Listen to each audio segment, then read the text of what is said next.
All I get, all I get.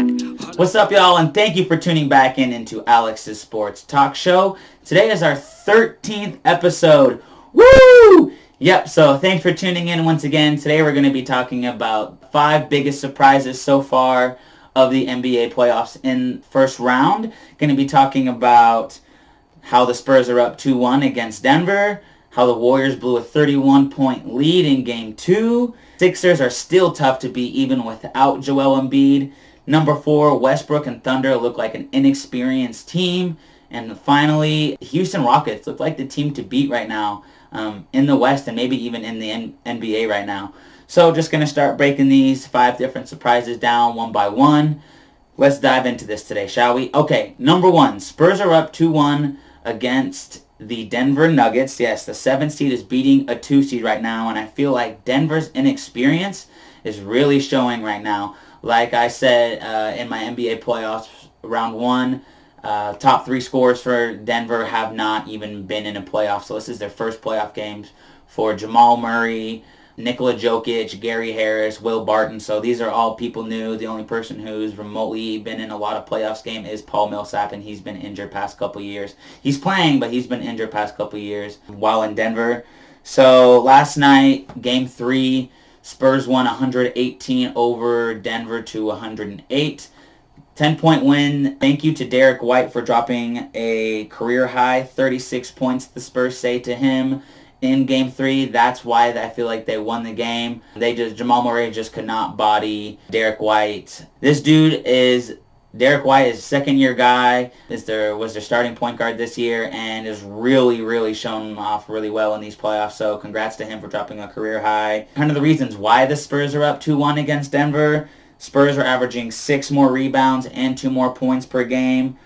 And then their starting point guards on each side. Jamal Murray is shooting 39.1% from the field and 28.6% from 3, while Derek White is shooting 69% from the field and 33.3% from 3. So if I were to, if I didn't know any of these stats and I only knew these guys from the regular season, I would think that Jamal Murray he already had a 50-point game this season, so I would think that he would be better than Derek White, but right now Derek White is giving it to Jamal Murray. I'm not sure really what happened between these two guys, but Derek White is giving it to Jamal Murray, and it's awesome seeing this competitiveness in these NBA playoffs. Something else about this matchup is that the leading scorer for the Nuggets is Gary Harris. He is averaging 18 points. Really sad because the Spurs have 3 more scorers who are averaging more than that, and that's kind of why they're winning. So you have DeMar DeRozan, 24.7 points a game. Derek White is getting 23 points a game, and then LaMarcus Aldridge is getting 19 points per game. So the Spurs already have 3 scorers who are already beating Denver's leading scorers. So that's kind of just goes to show you why the Spurs are winning this game.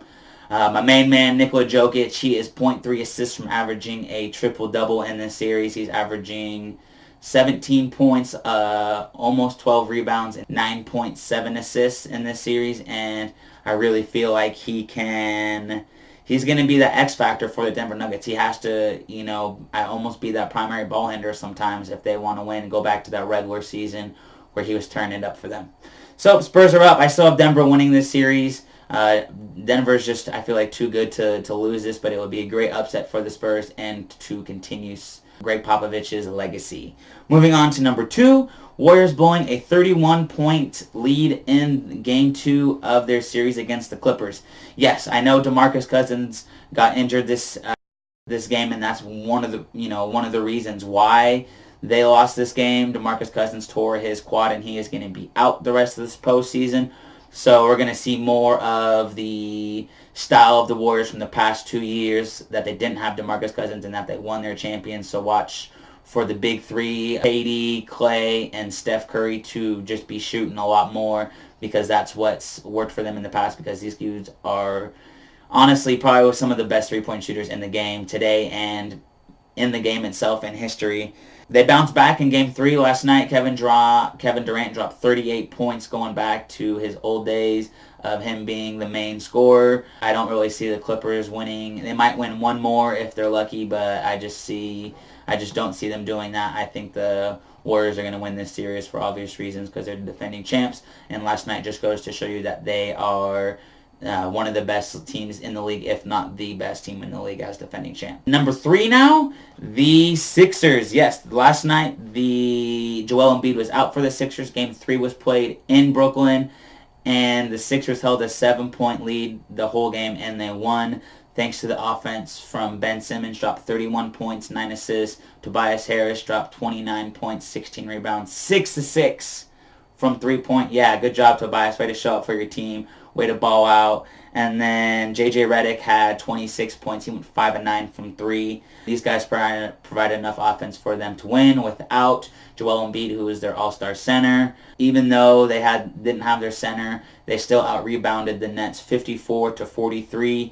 Greg Monroe got the start. He had 13 boards. Tobias Harris, as I mentioned, had 16. And then Boban Marjanovic had 8. No Joel, no problem. These dudes have enough talent where if one of their stars has to sit for a game or two, they have enough talent where they can kind of boost up their stats and get the win for their team. Sixers came out hot and with the fire under themselves. I think that they're going to win the next game and even the series. Nets might get game 4, but I don't see that. I think the Sixers are going to win on. So another surprise, number 4 now, moving on. Russell Westbrook and the Thunder are struggling to find offense against the red-hot Portland Trail Blazers. Yes, so we all know Westbrook likes to shoot a lot, and we all know that he has not been doing it very well this year. He can build probably 2 brick houses from all the bricks he's been shooting this year, but they really need to step up their three-pointers and even shooting. Like Portland shooting 44.3% from the field and 42.1% from the 3, scoring about 109 points per game, while OKC is shooting 40.2% from the field and an appalling 16.4% from 3, averaging 96.5 points per game. Like, 16%, bro? Like, that is duty. You guys are NBA all-stars and players getting paid millions of dollars, and like, I know it's a game and I know you're going to have your off nights, but you guys have two games now where you guys have shoot horrendously. I saw a few days ago after game 2 of this series that Damian Lillard is shooting 9 and 19 from 3, and the whole OKC team is shooting 10 of 61 from 3. Yes, Damian Lillard has 1 less made 3 than the whole OKC team. Like, OKC is appalling bad right now. Like, I feel like these dudes are like not having been in the playoffs before. Obviously that's wrong, but it just is showing in this series that these dudes are maybe thought it would be an easy series because they already beat them 4 times in the regular season. I don't know if the Portland Trail Blazers are, playing better because of last year where they got swept in the playoffs last year and they were a 3 seed, or if they are getting their revenge on the Thunder for beating them, 4 times in the regular season. Now they might beat them 4 times in the postseason and bounce OKC out. But either way, like, OKC has to step up. Westbrook and Paul George have to lead this team because that's the reasons why Paul George signed back, is that these guys could go deep in the playoffs, and second year playing together is not going well for them. So they have to find ways to win. Also, Westbrook is 3-10 in playoff series since Kevin Durant left. Not good since KD left, but he's a talented basketball player, MVP. He knows what has to be done in order to win. They did a first job in the first half of the second game of playing defense. They shut Enes Kanter down so he wouldn't go off for 20 points, 18 rebounds. In the first game they did that, but they could not shut down CJ McCollum and Damian Lillard. Like, these dudes are insane. OKC likes to trap a lot of guys, and maybe they need to start trapping Damian Lillard and CJ McCollum more, because either way, these two backcourt guards for the Portland Trail Blazers are gonna score, but I feel like you need to trap them and make someone else beat you. Like these two guys, 2 all-stars, are gonna score somehow, some way, and so that's just gonna happen. But you have to make someone else beat you too. It can't just be these 2 guys.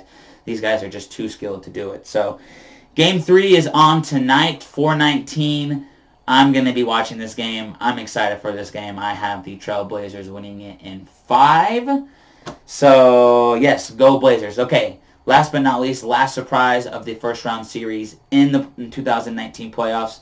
Houston Rockets, team to beat right now. They're going against the number 2 defense, again, with the Jazz in the NBA and the number 1 defense in the West, and they're not even fazed by this. Like, these dudes can score with anyone from anywhere. Like, Houston shooting 49.1% from the field and 38.6 from 3. Like, these dudes can just score on a dime with anybody, as I mentioned. So, like, somehow the Jazz has to stop them. Utah shooting 39.4% from the field goal and 23.1 from 3. Not as bad as OKC was at 16.4, but 23.